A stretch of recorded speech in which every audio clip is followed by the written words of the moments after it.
السلام علیکم ورحمۃ اللہ وبرکاتہ۔ اعوذ باللہ من الشیطان الرجیم، بسم اللہ الرحمن الرحیم۔ آیت نمبر 170، والذین، اور وہ لوگ، یمسکون، جنہوں نے مضبوطی سے پکڑا ہوا ہے، بالکتابی، کتاب کو، واقاموا الصلاۃ، اور قائم کیا نماز کو، انا، بے شک، لا نضیع، ہم نہیں ضائع کریں گے، اجر المصلحین، اصلاح کرنے والوں کا اجر۔ کتاب کو مضبوطی سے پکڑنے سے مراد یہ نہیں ہے کہ اس کو دبا کے پکڑ لیا، بلکہ مضبوطی سے پکڑنے سے مراد یہ ہے کہ اس کی ہر آیت کو امپلیمنٹ کیا اپنی زندگی میں، نہ صرف خود اپنایا بلکہ اپنے قریبی لوگوں کو بھی دعوت دی، بلکہ آہستہ آہستہ اس کی تبلیغ بھی کی، اس کو سمجھایا بھی، دوسروں کو بھی سکھایا۔ یہ مضبوطی سے پکڑنا ہوتا ہے کتاب کو۔ اس کو پس پشت نہیں ڈالنا، اس کو ڈینائی نہیں کرنا، اس کی بے حرمتی نہیں کرنی، اور ہمارے ہاں بے حرمتی نہیں کی جاتی قرآن پاک کی، بس اس کے اندر جو لکھا ہے وہ نہیں جانا جاتا۔ تو عرب میں بے حرمتی اس لیے ہوتی ہے کہ ان کے لیے عربک کی بک ہے،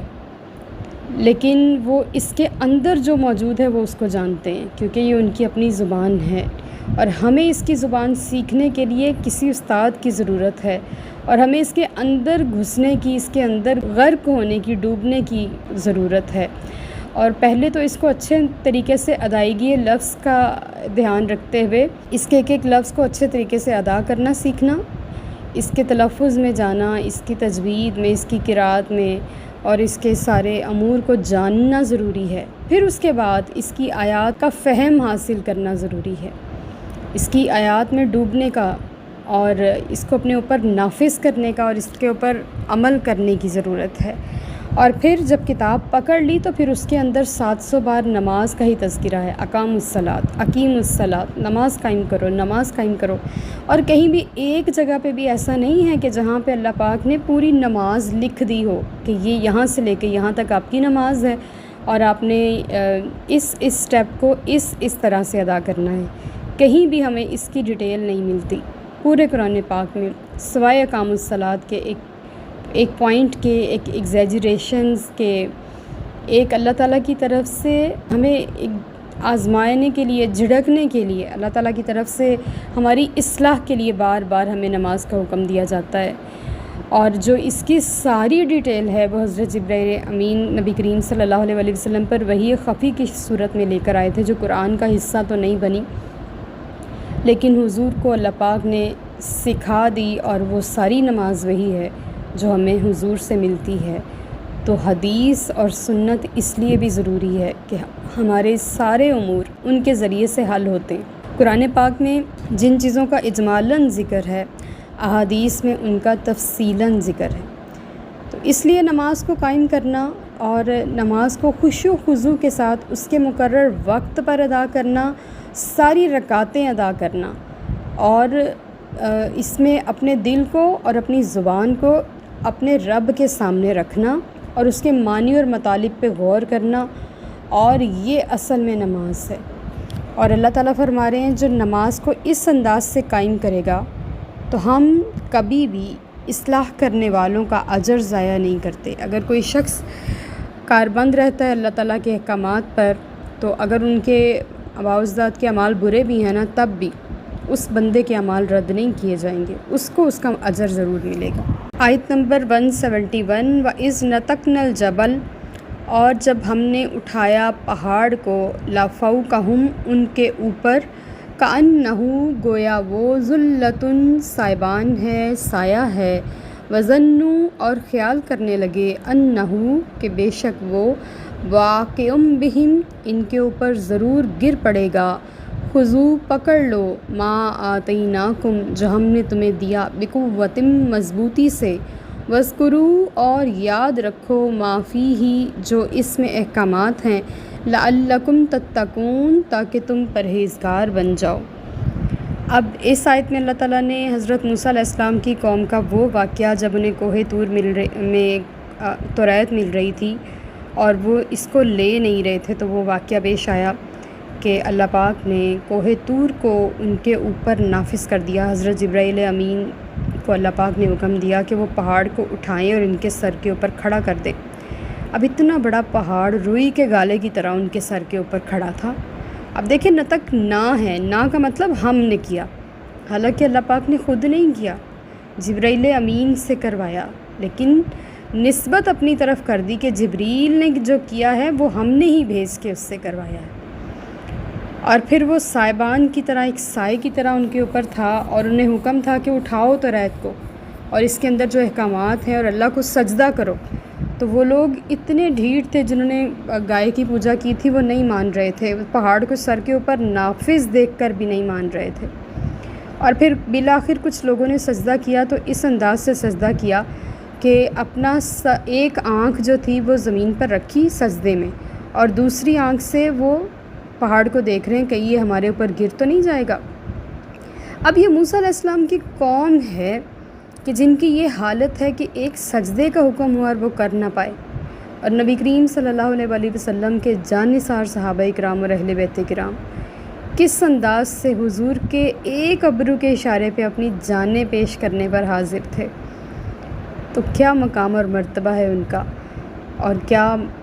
مقام ہے حضرت موسیٰ علیہ السلام کے امتیوں کا۔ الا ماشاء اللہ کچھ ان میں بھی بہت بلند مرتبہ رکھنے والے تھے کہ انہوں نے اپنے 1,000 بیٹے اللہ کی راہ میں شہید کروائے اور خود بھی شہید ہو گئے۔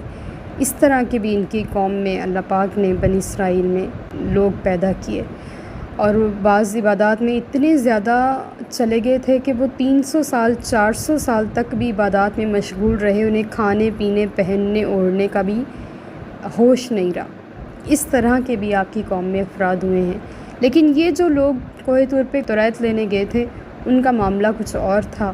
اور آج بھی اگر آپ کسی یہودی کو سجدہ کرتے دیکھتے ہیں تو وہ ایسے ہی سجدہ کرتا ہے کہ ایک آنکھ اوپر ہوتی ہے اور ایک نیچے لگی ہوئی ہوتی ہے،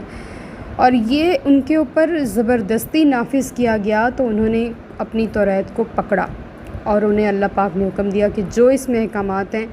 جو ان کے اوپر عمل کرے گا وہ تقوی اختیار کرنے والا ہو جائے گا، وہ پرہیزگار بن جائے گا، اور اس کا رتبہ اللہ کی بارگاہ میں بلند ہو جائے گا۔ تو یہ تو توریت کے احکامات تھے جس میں امینڈمنٹ ہو گئی، لیکن قرآن میں کوئی تبدیلی نہیں ہے اور نہ کبھی ہوگی۔ تو اس کے احکامات پر عمل کرنے والا کس منصب پر اللہ پاک اس کو فائز کرے گا؟ تو توریت سے زیادہ قرآن افضل ہے، تو قرآن کے احکامات کو ماننا، اس کے اوپر عمل کرنا اتنا مشکل نہیں ہے، بلکہ جو قرآن کریم ہے وہ توریت کی آسان ترین صورت ہے، اتارنے والی ذات اللہ ہی کی ہے، لیکن بہت سارے مشکل جو اعمال تھے، جو امور تھے، اللہ پاک نے ہمارے لیے اس دین میں، اس قرآن میں آسان بنا دیے، لیکن اس طرح آسانی کا ہم نے بہت ہی ناجائز فائدہ اٹھا لیا۔ اب ہمیں اس قرآن کی طرف غور کرنے کی ضرورت ہے، جبکہ یہی یہودی ہم پر مسلط جا رہے ہیں۔ آیت نمبر 172، وَإِذْ أَخَذَ، اور جب نکالا ربک، آپ کے رب نے، من بنی آدم، آدم علیہ السلام کی، من ظہورہم، پشتوں سے، ذریتہم، ان کی اولاد کو، واشہدہم، اور گواہ بنایا خود کو، علی انفسہم، ان کے نفسوں پر، الست بربکم، اور پوچھا کیا میں نہیں ہوں تمہارا رب؟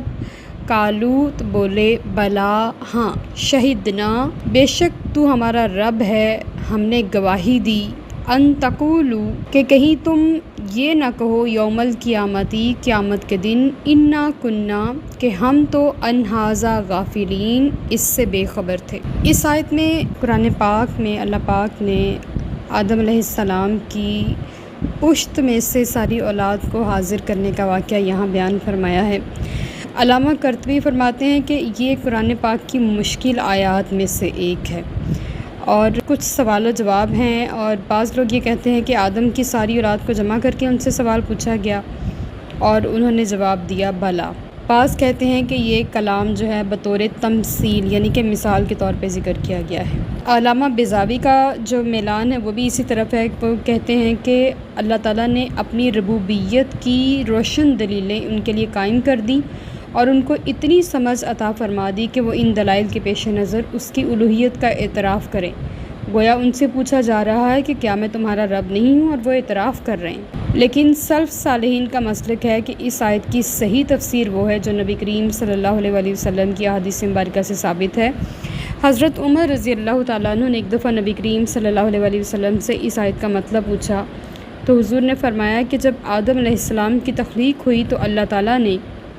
ان کی پشت پر اپنا دست قدرت پھیرا، جس کی وجہ سے آپ کی ہونے والی ساری اولاد ظاہر ہو گئی، اور ان سے یہ سوال کیا گیا تو انہوں نے بلا سے اس کا جواب دیا۔ اور بھی بہت ساری احادیث ہے جس سے پتہ چلتا ہے کہ یہ جو واقعہ ہے یہ ہوا تھا۔ ہم اس بات کو تسلیم کرتے ہیں کہ اللہ تعالیٰ اپنی قدرت کاملہ سے قیامت کے دن سب اولاد آدم کو محشر میں جمع فرما سکتا ہے،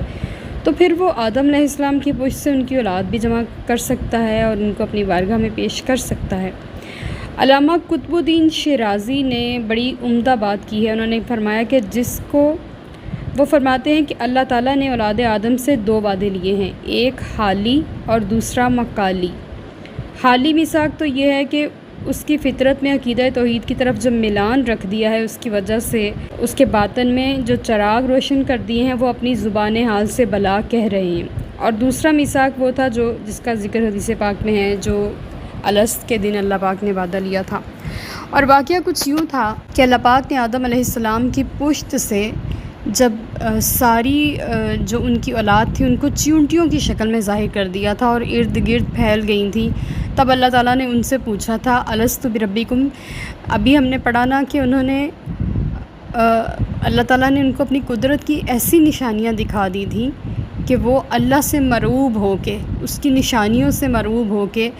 وہ بول اٹھے تھے بلا۔ اور یہ روحوں کا پیدا ہونے کے بعد سب سے پہلا لفظ تھا جو انہوں نے بولا تھا۔ ہاں، بعض اولیاء کرام کہتے ہیں کہ جب سے روحوں نے الست بربکم کی صدا سنی ہے، یعنی کہ جب سے روحوں نے یہ سنا ہے کہ اللہ پاک نے ان سے پوچھا ہے کیا میں تمہارا رب ہوں، تب سے روحیں اللہ کی میٹھی پیاری آواز پر جھوم رہی ہیں۔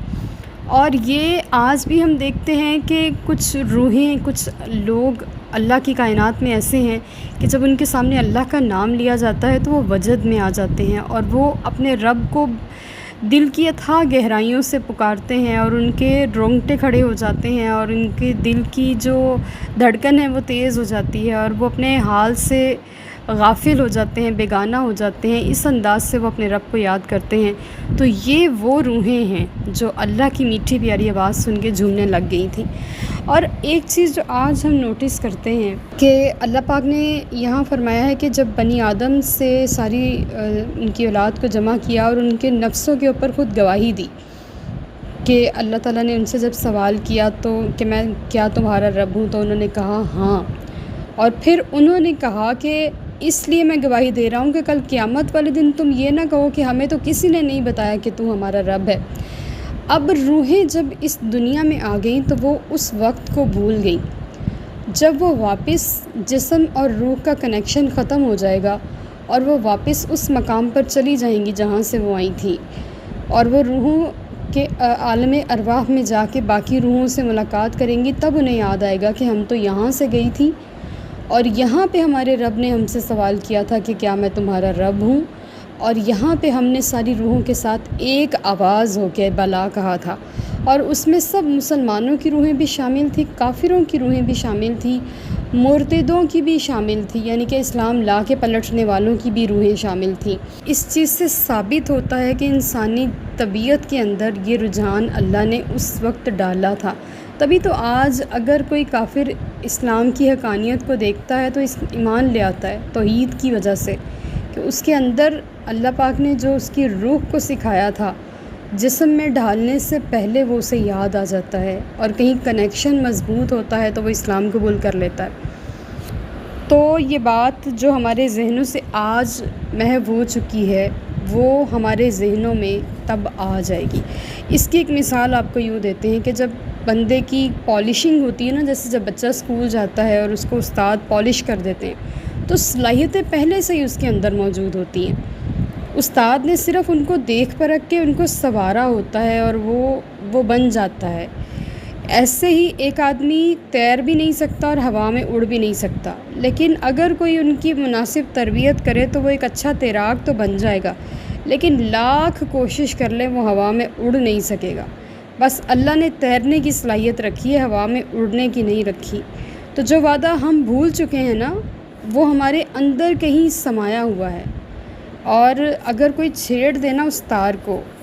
تو بس وہ چھیڑنے کی دیر ہوگی اور انسان کے اندر سے وہ ساری صلاحیتیں باہر آ جائیں گی. وہ جو اللہ نے جس فطرت پر اس کو پیدا کیا ہے نا وہ اپنی فطرت پر لوٹ آئے گا. اور جب روحیں جسم کا ساتھ چھوڑتی ہیں تو وہ وما علینا الا البلاغ المبین. Like, subscribe and share.